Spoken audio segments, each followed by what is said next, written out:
séquence d'évacuation. Des auditions du signal sonore, vous devrez gagner directement le compartiment voisin. Ceci est une mesure de précaution pendant la traversée. Merci de votre attention.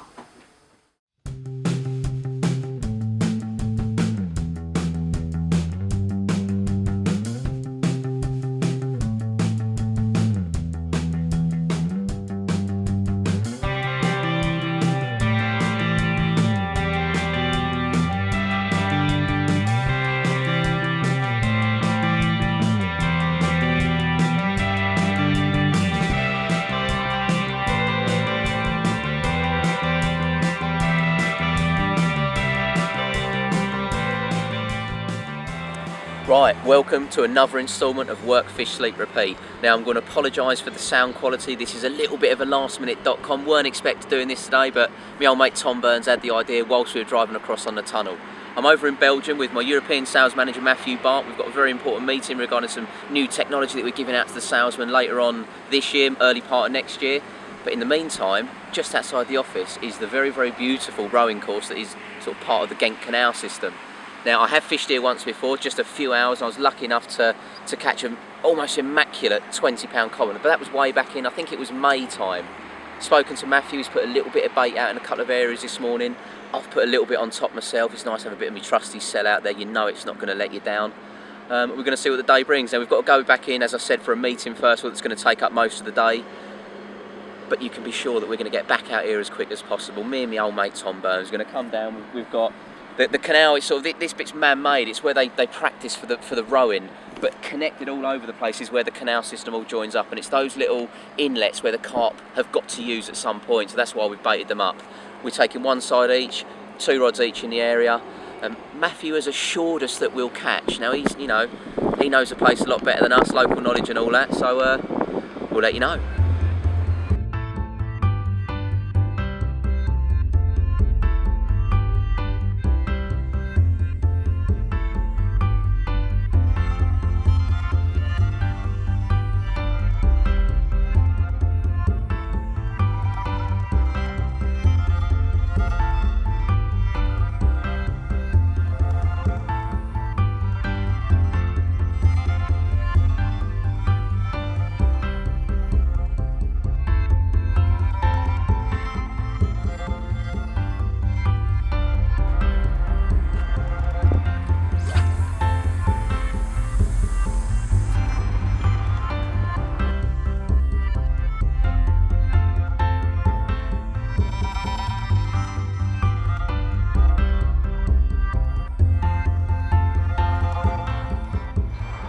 Well, as you can see, the rods are out already.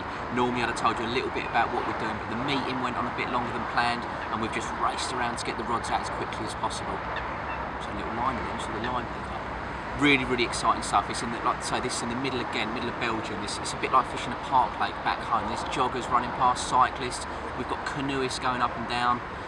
More importantly, there's lots of big carp swimming about in here. For such a strange piece of water, I spoke to Matthew earlier, and a friend of his last winter, 5 nights on the trot, had 5 different 40-pounders.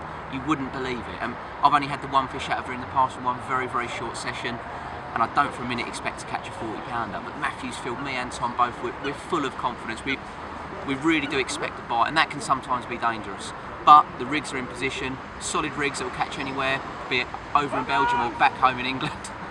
As you can see, park life's kicking off. As I said, rods are out, we're going to see what happens, and anything that does, you'll obviously be the first to know.